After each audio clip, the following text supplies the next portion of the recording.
सुमित्रा नंदन पंत के द्वारा लिखा गया पाठ भारत माता ग्रामवासिनी, यह कौधुली भाग 2 वर्ग 10 बिहार बोर्ड के हैं, जिसके शीर्षक है भारत माता ग्रामवासिनी, जिसके कवि हैं सुमित्रा नंदन पंत, जिसको सुकुमार कवि के नाम से भी पुकारा जाता है।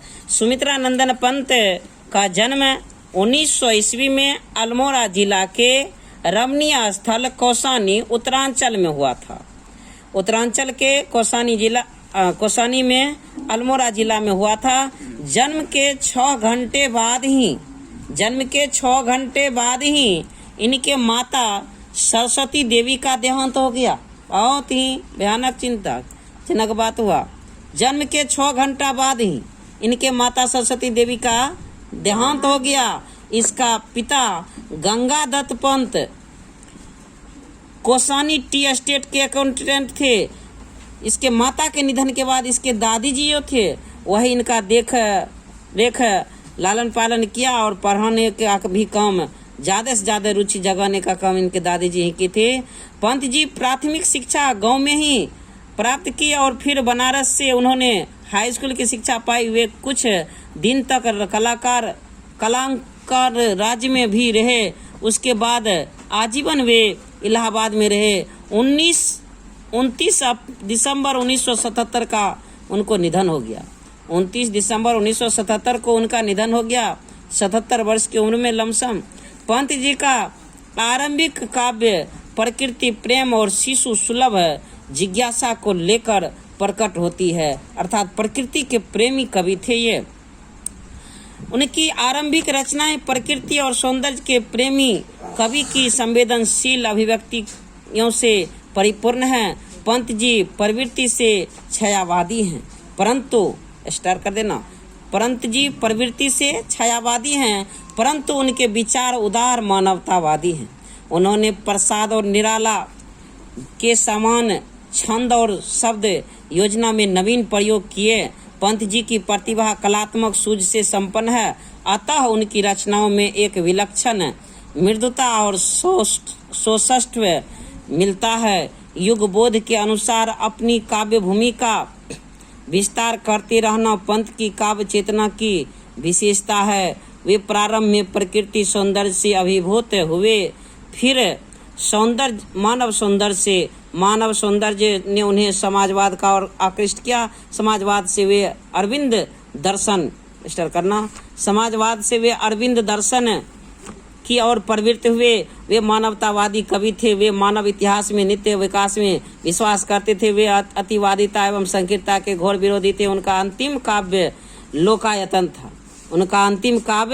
लोकायतन है, जो उनके परिपक्व चिंतन को समेट देता है। उनकी प्रमुख काव्य कृति कौन कौन है, तो ये उच्छ्वास कविता की किताब है, पल्लव, बीना, ग्रंथि, गुंजन, युगांत, युगवाणी, ग्राम्या। यह पाठ भी ग्राम्या पुस्तक से लिया गया है।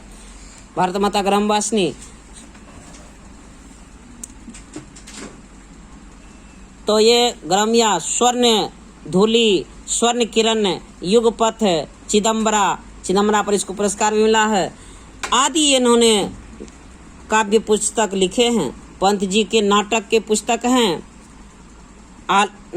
पुस्तक भी लिखे हैं, आलोचना लिखे हैं, कहानी लिखे हैं, उपन्यास आदि चीज लिखे हैं। चिदम्बरा पर इन्हें भारतीय ज्ञानपीठ पुरस्कार मिला है।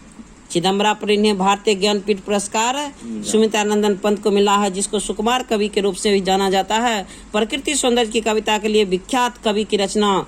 यह कविता हिंदी की यथार्थ कविता के एक नए उन्मेष की तरह है। प्रख्यात छायावादी कवि सुमित्रा नंदन पंत की यह प्रसिद्ध कविता उनकी कविताओं के संग्रह ग्राम्या से संकलित है। यह पाठ भारत माता ग्रामवासिनी ग्राम्या पुस्तक से लिया गया है। यह कविता आधुनिक हिंदी के उत्कृष्ट प्रगीतों में शामिल की जाती है। अतीत के गरिमा गान द्वारा बीते हुए समय के जो गरिमा गान किया गया है, अब तक भारत का ऐसा चित्र खींचा गया था जो ऐतिहासिक चाहे जितना रहा हो, वर्तमान को देखते हुए स्वाभाविक प्रतीत नहीं होता था।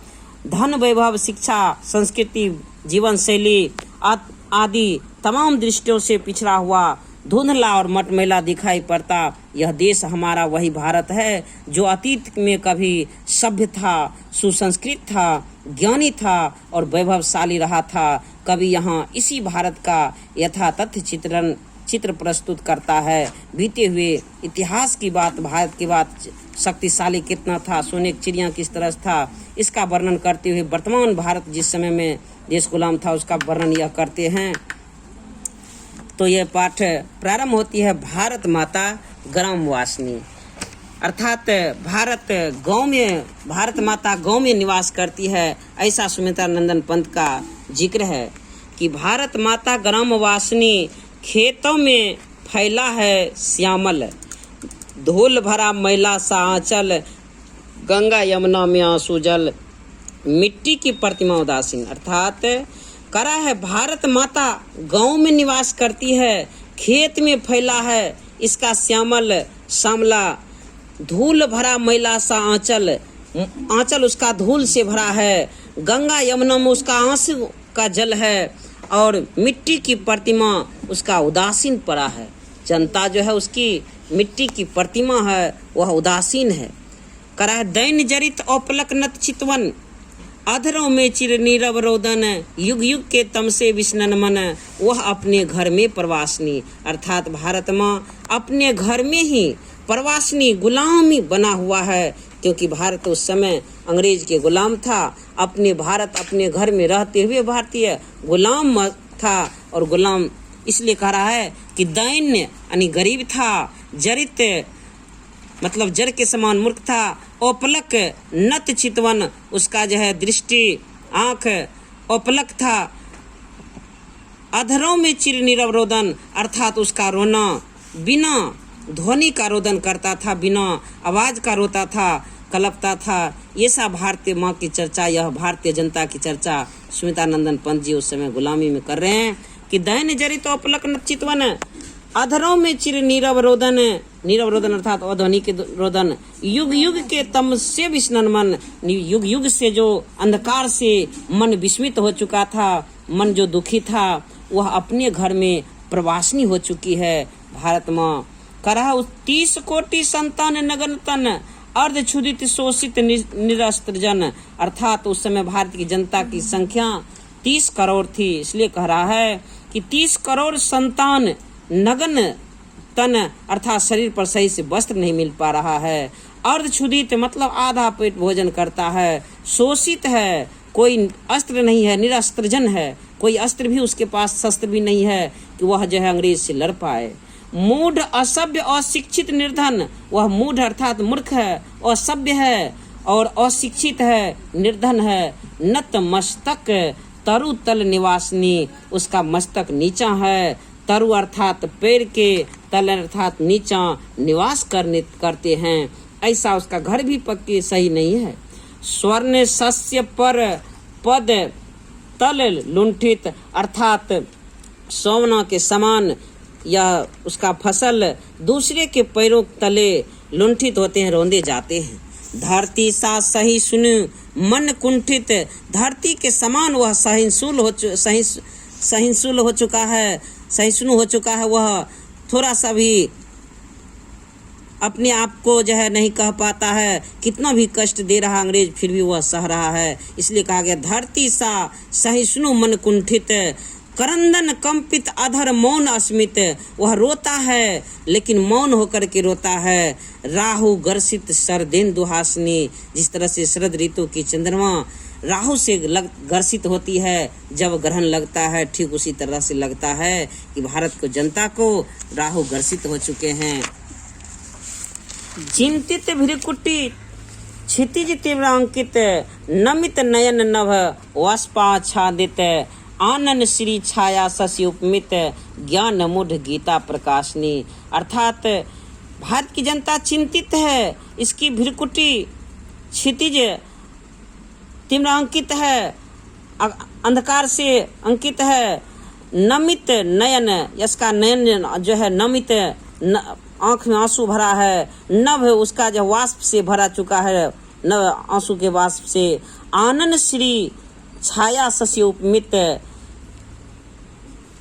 ज्ञान मूढ़ गीता प्रकाशनी, अर्थात यह चंद्रमा के समान इसका जो है रूप का वर्णन किया गया है कि उस तरह से यह सुंदर था। और यह गीता का प्रकाश करने वाली भारत, जिस तरह से कृष्ण जी अर्जुन को कुरुक्षेत्र मैदान में गीता का ज्ञान दिया कि जब वह नहीं लड़ रहा था युद्ध, तब वह लड़ने का उपदेश दिया, वही यह याद दिलाते हैं कि जिस भारतीय जनता को गीता का ज्ञान है कि हमें कभी भी असत्य के चंगुल में नहीं रहना है, गुलामी नहीं करना है, तो हमें यह गीता का ज्ञान कहाँ है अब। इसलिए यह प्रकाश वह डाल रहे हैं कि गीता का ज्ञान रहते हुए भी अब यह बैठे क्यों हैं।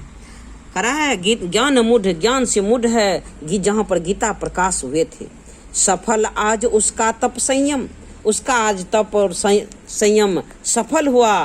पिला अहिंसा स्तन्य सुपोधम, अर्थात जो अहिंसा का दूध पी करके उत्पन्न हुआ है।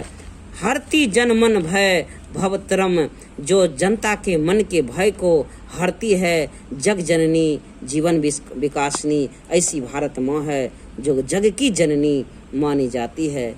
यह सुमित्रानंदन पंत अपने इस भारत माता ग्राम वासनी पाठ में वर्णन करते हैं।